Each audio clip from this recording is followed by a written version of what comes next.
Good afternoon, everyone. It's the end of a long day, and hopefully an enjoyable day. And for those of you in the room who are joining our event this evening, it's the start of a night that might run into the morning. But it's great to be here, and it's great to be here with someone who I'm sure everyone in this room knows. And if they don't know who Patrick Collison is, if you've been hiding somewhere without access to the internet, Patrick and his brother are probably some of the most famous founders of one of the greatest Irish entrepreneurial success stories, which is Stripe, of course. But you know, when I think of you, I think of the BT Young Scientist exhibition in 2005 and a 16-year-old winning this amazing prize. And it's been an unbelievable journey. Thank you for joining us. I suppose at a high level, for those of us who don't understand Stripe, tell us about your company and your mission. Sure. Well, look, it's wonderful to be here, and congratulations on putting together such a terrific event. And I note, of course, that the BT Young Scientist, we're now extremely proud. Starting in January, will be the Stripe Young Scientist, and so we're really delighted to hopefully support it in the years to come. Stripe, look, you guys have no reason to know about Stripe. We're background plumbing for the financial ecosystem, but sort of in very short strokes. With the rise of the internet and smartphones and AI and everything else, how people want to move money is changing, and particularly they want to move money with code, with software. And so Stripe is building programmable financial services to enable the world's entrepreneurs, developers, companies, individuals to frictionlessly, cheaply, quickly move money globally. We work with some of the world's largest companies like Amazon, but we also work with millions of individual developers. We work with 70,000 Irish companies. We have about 2,000 new Irish companies joining Stripe every month, and that's what we do. That's brilliant. And in terms of scale, am I right in saying you have is it over 8,000 employees or more around the world? It's probably more than that. Yeah, gosh, it is. It's changing. They creep up on you. I think I think we just passed 10,000 actually. Really, congratulations! Yeah. Amazing. And I suppose for those of us in the room who are entrepreneurs, have been on the entrepreneurial journey, we know it's generally a difficult journey, right? I mean, it's not all about the great success and the momentum. While you've had that and it's phenomenal, but maybe you can talk to us a little bit about the journey of, if you like, zero to where you are now. What are you proud of? What worked? What didn't work? And what advice would you give to the next founder of the Stripe equivalent or otherwise? Well, I guess it's a truism and a cliche and all the rest that, for any company that achieves any level of traction, it all looks inevitable in hindsight, but it seems so implausible up front. And Stripe was certainly no exception to that. People talk now about the fintech sector. The term fintech didn't really exist when we were starting. And so we just had this idea for making it easier for developers to accept online payments. That was kind of the first thing that we did. But we were 19 and 21 at the time, myself and John, my brother. And, I don't know how many people have had the experience of pitching, incumbent banks and financial institutions on starting a new kind of financial institution as a teenager or, recent teenager.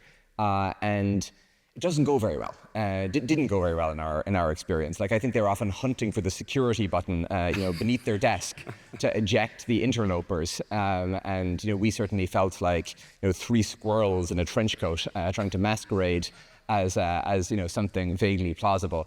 And it took about from when we sort of first had the idea, we first started to write some code to work on it.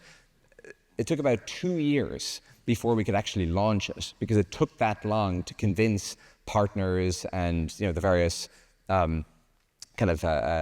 counterparts in the ecosystem that we needed to support it to do so and to work with us and to show that this idea at least potentially had some merit. We tried to raise money in the early days, and that was challenging again for legitimate, valid, understandable reasons. It all seemed very implausible, and we were fortunate that we actually had a meeting with one of the founders of PayPal, and we weren't very politic or I suppose strategically wise, and so we spent most of our lunch with him, telling him how terrible PayPal was in our estimation. And I remember sort of ruining it afterwards. We thought, well, we should probably be a bit more diplomatic and so on. But this gentleman is a very contrarian guy, and so he decided to invest, in fact, and he told us that he disagreed with all of our analysis and logic, but he thought, well, I'm probably just emotionally biased, and so the fact that I disagree means I should invest. Anyway, so he had some torturous logic that ended up working out for us. And then look, it's been so someone actually congratulated me this morning on my 16th anniversary at Stripe, which I hadn't really thought about, but I guess we started writing the first lines of code, in fact, 16 years ago, and there's in certain domains of software and technology and entrepreneurship and so on, you can really achieve amazing traction, what feels like overnight. Like if you build TikTok or something, it can go parabolic and the whole world can start to use it. Or ChatGPT, goes from nothing to hundreds of millions of people in the blink of an eye. We're operating at the infrastructure level, and nothing in infrastructure happens that fast, no matter how compelling the thing is. And so I think there's in fact, it was Edge who mentioned to me once the Nietzsche line that so much of success is a long obedience in the same direction. And Stripe has to date far less endurance than U2 has demonstrated. But there is something where for the first even 10 years of Stripe, we're pretty small. Nothing felt foreordained and certain and so forth. And it's really only in the second decade that we think, well, maybe this might amount to something, and we'll see what happens from here. It's brilliant, and obviously a huge success. And it's funny when you mentioned the story there about PayPal. I think to myself, I worked with a great guy who said to me once, the best way to sell something is not to sell it. So it sounds like you definitely it worked for you there. When you look at Stripe, obviously in any entrepreneur, you have to have a degree of confidence. You obviously said you were changing a system. You're effectively challenging traditional infrastructure in that regard. You had to have this amazing belief. And I was talking, you have that expression, the reality distortion field. Do you feel you had your own bit of a reality distortion field? And today, or have you ever felt a bit of an imposter syndrome around where you've landed? Or? Yeah, no, we had a very strong reality distortion field, but unfortunately, it only applied to us. We had our sort of conceptions or delusions of how we thought things could be, but we definitely were not endowed with and blessed with the kind of charismatic magnetism that the Steve Jobses and the rest benefit from. So we don't sell consumer products. We stick to our low-level financial niching. Absolutely. And in terms of, obviously as a company, you've obviously got, as we mentioned, a huge number of employees, and you and your brother and the initial team. How did you, at scale, kind of protect your culture of getting things done, of breaking barriers of growth and momentum? How did you do that scale? It must have been quite talented. It's so hard. Where to start? It's like most organizations in the world don't grow that quickly, right? And not because they're doing anything wrong, but just because they're not designed to. Like a school does not grow by a factor of 100 over the course of just a couple of years. It's a very sort of foreign thing, and I kind of realized a couple of years into Stripe that as a result of that, most organizations can rely on kind of ad hoc mechanisms for cultural sustenance and propagation, right? That the word of mouth, the example set by others, a sense of the history of the place, whatever, that actually works, quite well for most organizations. But I think those where you are sort of being propelled along through these, orders of magnitude, because of the customer demand, that you have to resort to unnatural things. And so I thought, all this kind of hokey discussion of writing down one's values and being quite explicit and deliberate about the mores and habits you want to inculcate and so forth, I thought that was all, I don't know, maybe I had kind of an Irish response to it. I kind of rolled my eyes a bit, And it was only upon realizing that, well, we're 100 people, we were 10 people 18 months ago, and we're going to be 1,000 people in 18 months. That's a bit of an exaggeration, but on sort of an exponential trajectory, something along those lines, that you really have to go about things, somewhat differently. And so we really made a kind of a 90-degree turn where we embraced a lot of those more deliberate, intentional mechanisms. And I think those help, but and then they maybe are a precondition to do it, halfway reasonably.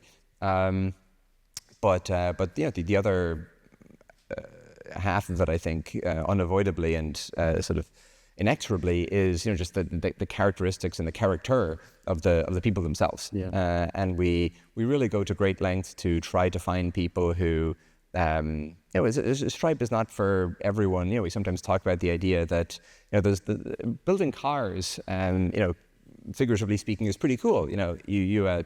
People see us, and you can do all sorts of interesting things with the design and whatever else. But sort of Stripe is really a company for people who are interested in building roads. Yeah. And I think there are far fewer teenagers with posters of roads up in their bedroom as compared to cars. And so it's a particular sensibility. But we don't need Stripe to be a company for everyone. It just for kind of the strange people who align with our worldview. And I think there's the thing where we kind of are really focused on at the moment is I think early on when somebody joins, there's no it's kind of impossible to be arrogant because no one takes you seriously. No one's heard of you. No one gives you the time of day.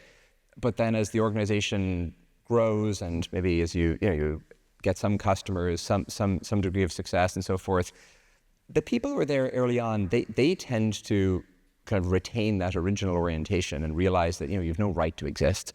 But then people who join later, they might think, well, this is a well-established organization and it's on some inexorable, predestined trajectory to success. And so we spend so much time trying to transmit that fundamentally, I suppose, that humility to them. That if we don't innovate at the rate that our customers desire, if we take our eye off the ball, if we for a second think that that the world needs a Stripe, then I think that's the first step to ruin. And I think there's a very deep link between humility and curiosity. And I think as soon as you lose the humility, you kind of lose the imperative to ask questions and to question your own preconceptions and so forth. And so we spend a lot of time in that. That's a really interesting way for describing it, actually. And I suppose it sounds like culture is obviously important in Stripe. Mission must be important. But today we spend a lot of today talking about obviously impact and investing and mission-driven entrepreneurs, impactful entrepreneurs. But obviously mission must be very important to Stripe. And look, you've done a lot both for your customers and clients, but also society. Maybe you should talk a bit about that. Yeah. Well, we describe our mission as to increase the GDP of the internet. Which doesn't exactly roll off the tongue, and people when they first hear it, I think it sounds a bit funny. Why should I care about A, increasing GDP, and B, the GDP of the internet? And what we're sort of trying to get at is one of the most interesting findings across sociology and economics is that almost every outcome metric for a society that one might care about, any health metric, any metric pertaining to broader well-being, even just like basic self-reported happiness across a society. So it turns out that self-reported happiness, for example, again, you can take lots of other metrics, varies quite a lot on average across countries. So some countries, again, in a self-reported sense, are meaningfully happier than others. And the correlation between self-reported happiness and the log of GDP per capita is about 0.75. They're extremely strongly linked. And that's obviously not to say that economic growth or material prosperity is everything. There are lots of other important things in life. But it is apparently an empirical truth that by creating material well-being for people, you create the space and the time and the opportunity for them to then go and focus on some of these other things that are so important for us all. It's very hard to care as much for one's children as one might like, or to provide them with the health care that one would like to see them, benefit from if one is living in abject poverty, right? And so I think economic growth has a moral importance attached to it. And if you look across the world, let's just take the US, for example, but this pattern applies in lots of other places, including Europe. GDP per capita in the US grew on average every year by 2.3% between 1950 and 2000, so the second 50 years of the 20th century. And in the first quarter century, so 2000 to today, it's grown by 1.3% on average. So a pretty stark decline. And you might say, well, the US is already pretty prosperous, and so maybe it'd be nice to grow faster, but in some sense that's okay. But the same pattern is true of Europe. And more importantly, we're not seeing the kind of convergence between the rest of the world and the US that we might have expected or we might like to see, given the stark divergences that exist today. So we think that increasing economic growth and increasing prosperity is hugely important for the world. And this, of the internet suffix, what that's really doing for us is, we think so much of this growth comes from new ways of doing things, new technologies, new inventions, new discoveries, something that happens over here that's then deployed over there. And so we don't literally mean of the internet, but what we're sort of trying to get at is we want to enable the successful implementation of the world's new discoveries to the greatest extent possible. And we're again just a little bit player and a little enabler in amazing projects that are implemented and prosecuted by others.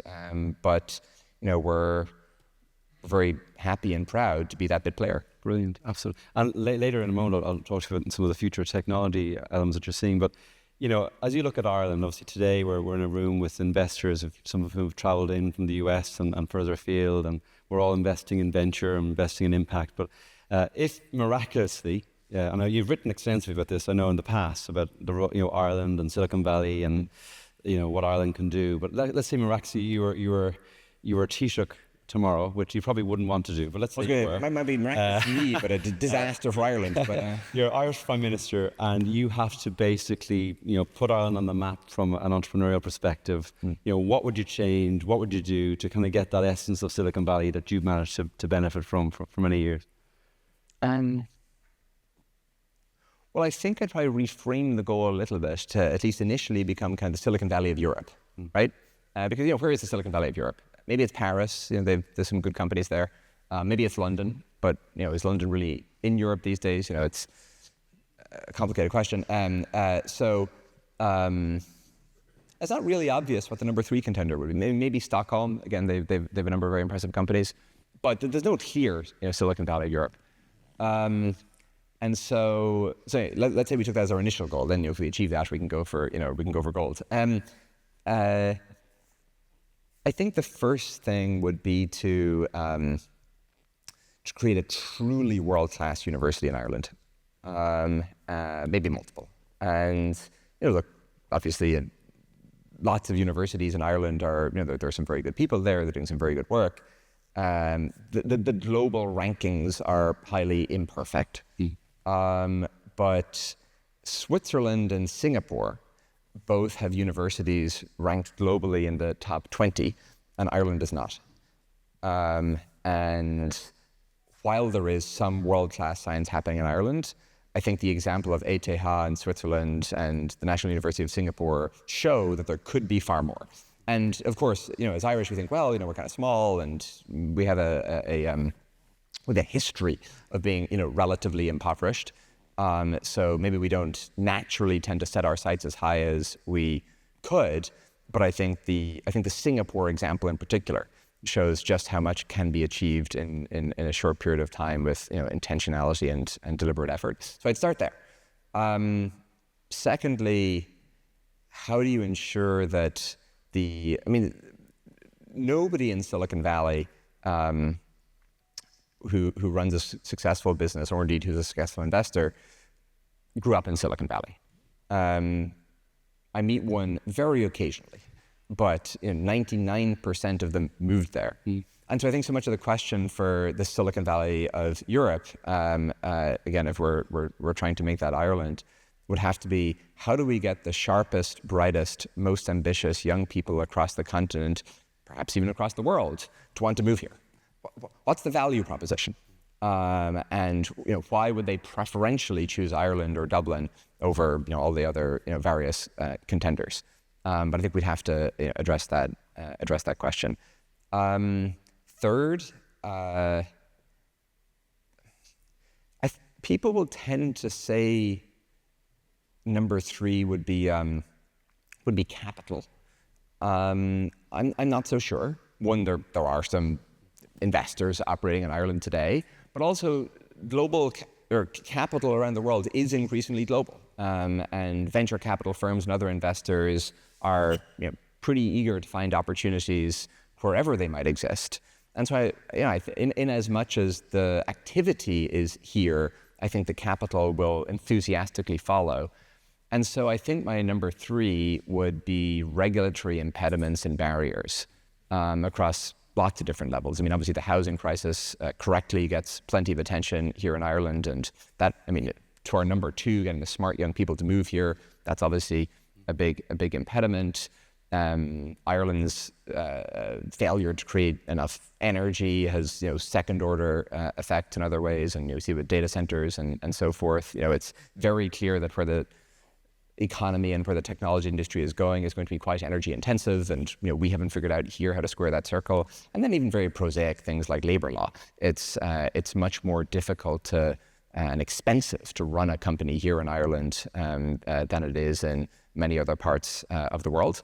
And I think Stripe is dual headquartered. In fact, we're very proud to open our new office here in Dublin today. So we're here and we're not going anywhere because we love this place. But for somebody who didn't grow up in Ireland, who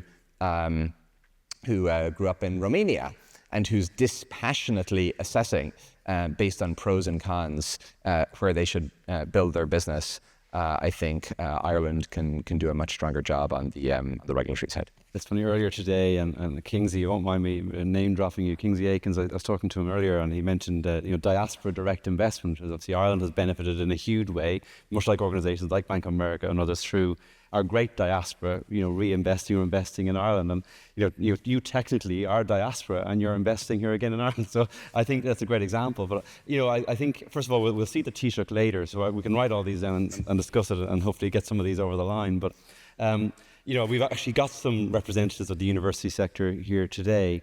Science and research, I know, are 2 areas that you're really passionate about, and maybe you can talk a bit about that, and also some of the initiatives with ARC and others that you're exploring. Sure. Yeah. Well, I've been interested. I thought I was going to become a scientist when I was growing up, and obviously, didn't do that. And in fact, you mentioned the Young Scientist. When I was lucky enough to win Young Scientist, I was then eligible to participate in the European Union contest for Young Scientists, which was held in 2005 in Moscow, and it was a different time. There, my project came second, and it was a programming language. And this other project on urinary tract infections came first. And as it happens, I had befriended the person who created that project over the course of the week, before the awards were bestowed. And that woman who was behind that project, she's now my wife. And so anyway, I learned, I got the signal fairly early that there were better scientists than me, and I should find some other domain to be my source of comparative advantage. We actually started this. Stripe is obviously John's and my primary focus, but we started. Myself, John, and Silvana, my wife, we started this research organization a couple of years ago called the ARC Institute. And the basic idea of ARC is kind of twofold. One, we want to enable curiosity-driven research. And what I mean by that is the vast majority of the world's scientists, especially in anything medical, biomedical, but really across any domain, are funded on a project basis. And that maybe sounds, fairly unsurprising or, not that significant, but I think it's actually exceptionally pernicious. Because what it means is that when you, the scientist, you, the researcher, you have some kind of idea, you have some direction you want to pursue or whatever, you have to convince a committee of others that your idea is worthy of pursuit and investigation. And if we know anything about, how to stymie innovation and investigation and creative and original thinking, we know, of course, it's to push it in front of a committee. And these committees, these groups, are increasingly kind of hegemonic government bodies. And to be clear, I'm very in favor of public support of science, but I think you have to be really careful of the mechanism. And the way science works today, it's kind of like if there was only one venture capital firm and it was run by the government. You can speculate as to whether that would be, to the benefit or to the detriment of the entrepreneurial sector if there was one venture capital firm. So anyway, the idea behind ARC is we fund scientists in an unconditional, no strings attached way where they can then pursue the research agenda of their choice. ARC has no agency in it. And so that's the first thing. We want to kind of run that experiment. And ARC today is about 300 scientists. There's 200 people, of whom actually 220 are scientists. And then the second thing we want to do is you can divide human diseases into three categories. There are infectious diseases, the flu, tuberculosis, COVID, and we've cured most of the most injurious infectious diseases. We have vaccines, we have strategies for treatment, although never perfect or as good as we'd like. There are monogenic diseases that are diseases caused by a single genetic mutation. And generally speaking, we can't cure those, but we can screen for them, right? So Huntington's, for example. And then there are complex diseases, which are the diseases where there's some multifaceted genetic, environmental, lifestyle interaction. And it used to be the case that most people died of one of these infectious diseases. We've made great progress.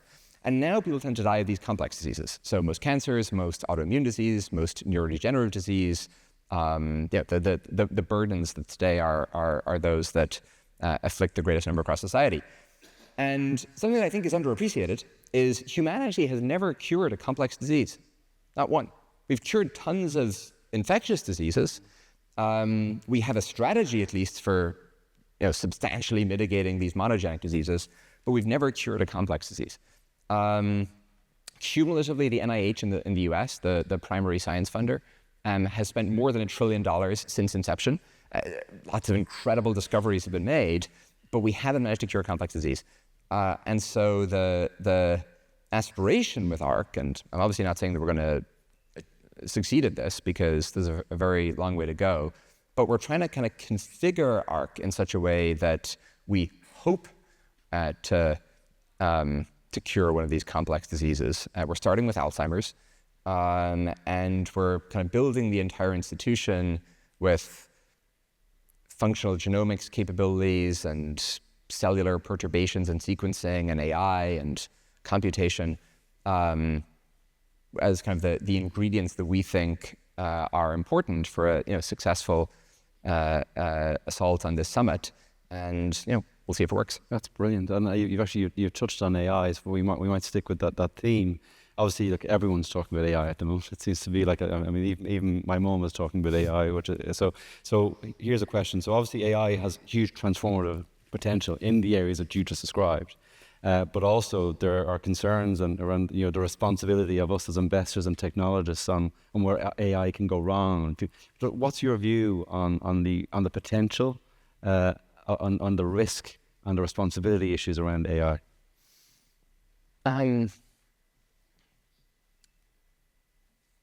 Well, I think AI is a domain where predictions, including reasonably recent predictions, have not fared especially well. Like it's just it's very difficult to understand and to anticipate the shape of this technology and its characteristics and what the second order effects of doing this or that might be. And it's like the old line that with the invention of electricity, it's one thing to predict lighting, but it's very hard to predict rock music. And I think AI has a lot of that similar character where it's just very hard to, it's both hard to predict where the technology will go, and it's hard to predict what the second order effects of that are likely to be. And so I'm pretty skeptical of any any excessive certitude or kind of linear extrapolation as to what the things to worry about will turn out to be. I think we will almost certainly need AI acts in a decade. But for example, I think the EU AI Act of 2023 or whatever it was premature, And I think the right strategy and the right approach is to proceed and to deploy and to employ cautiously and paying close attention and, being careful to note where things are going better than expected and where there's greater harm potentially than we might have thought. I'm incredibly optimistic about the positive benefits. I mean, again, just to speak to the ARC instance where we think a lot about this. So ARC released the largest ever biology ML model back at the beginning of this year, and it's kind of like it's a ChatGPT style language model, except instead of dealing with human language, it deals with DNA language. And so given a sequence of DNA tokens, it can predict the next ones. It was trained on thousands of genomes, but only one human genome in the whole kind of training data set. And obviously a significant clinical question is whether any given mutation or sequence in any given individual is likely to be harmful. Maybe that means you might treat sooner, maybe that means you'd screen more, there's quite relevant clinical implications. And so there's a big question, how to predict from a genetic sequence, which has never been seen before potentially. How good or bad is this? So this DNA model, this AI model released by ARC at the beginning of this year, which has only seen one human genome, is state-of-the-art at predicting the pathogenicity and the harmfulness of breast cancer mutations, specifically in the BRCA1 and 2 genes. And that's, to me, an incredible fact because it has learned this not from getting some gigantic data set of tons of different clinical outcomes and people and so forth, but instead by learning the evolutionary landscape around humans and generalizing from all sorts of other species to, again, be state-of-the-art in its predictive accuracy here. And to me, there's just a tiny example that shows just how significant and just how large the potential is. And it'd be such a cataclysmic shame to not take full advantage of those upsides. And then, I think the order of the day is close attention along the way to whatever it is that goes wrong. Absolutely, it's exciting. It's an exciting future, I think, in many ways. But that's what I think I may have mentioned. I went to Singularity University once, and I met this really, really impressive guy who runs Singularity, and he talked about the rocking chair moment, And now you're a very young guy, so this is actually a bit premature now. But he talked about rocking chair moments, which is you're literally in your rocking chair, you're on your deathbed, and you're looking back on your life. And you're saying, this is what I'm most proud of, and this is what I did that was of meaning. And he encouraged everyone to do that, whatever walk of life they're from. So I'm going to ask you, what your rocking chair moment, when you're looking back, what will you be most proud of? Well, I'm young, but I'm prematurely graying thanks to my particular genetic endowments from my father, who was gray when he was 20. But I hope it hasn't happened yet. I hope it's not something that I did in the first 37 years. John and I plan on doing this for a long time. And we're, as we discussed, I suppose, we're 16 years into this Stripe thing, but 16 years is just the blink of an eye. And again, our guests earlier here are coming up on 50. I don't know what it'll be. There's a lot of things we're interested in. There's a lot of problems I think are important in the world. We didn't have time to talk about it, but Stripe is doing a whole bunch of stuff on climate and carbon removal. We're thinking about some new areas that we plan to venture into. If ARC succeeds in its initial goals, I'm sure we'll take some other things on. But I really hope it's not something that I've already done. That's fair. That's very fair. Well, I think, first of all, you've obviously done a huge amount already. It sounds to me like you're very, very thoughtful about not just what you're doing in your own infrastructure business, but in terms of the problems that the world has to face and solve, and you're doing your bit in that regard. I think it's kind of really interesting, the full circle effect where you're now sponsoring the very young scientist exhibition prize that he won at age 16. And I didn't realize you had so much to thank for that prize, including your marriage. So I think it's fair to say, everyone, we've had a wonderful chat with you. Thank you, Patrick. And also, congratulations. And actually, for entrepreneurs that are out there, for investors, for policymakers, people like you are a beacon of hope for what Ireland can do on the global stage, and we recognise that, and your time is hugely important in that regard. But if I can say this, if it doesn't sound a bit too cliched, I think we in Ireland are proud of you and your brother and your company. So with that, please everyone give Patrick a round of applause. Thank you. Cheers. Thank you. Thanks, Patrick.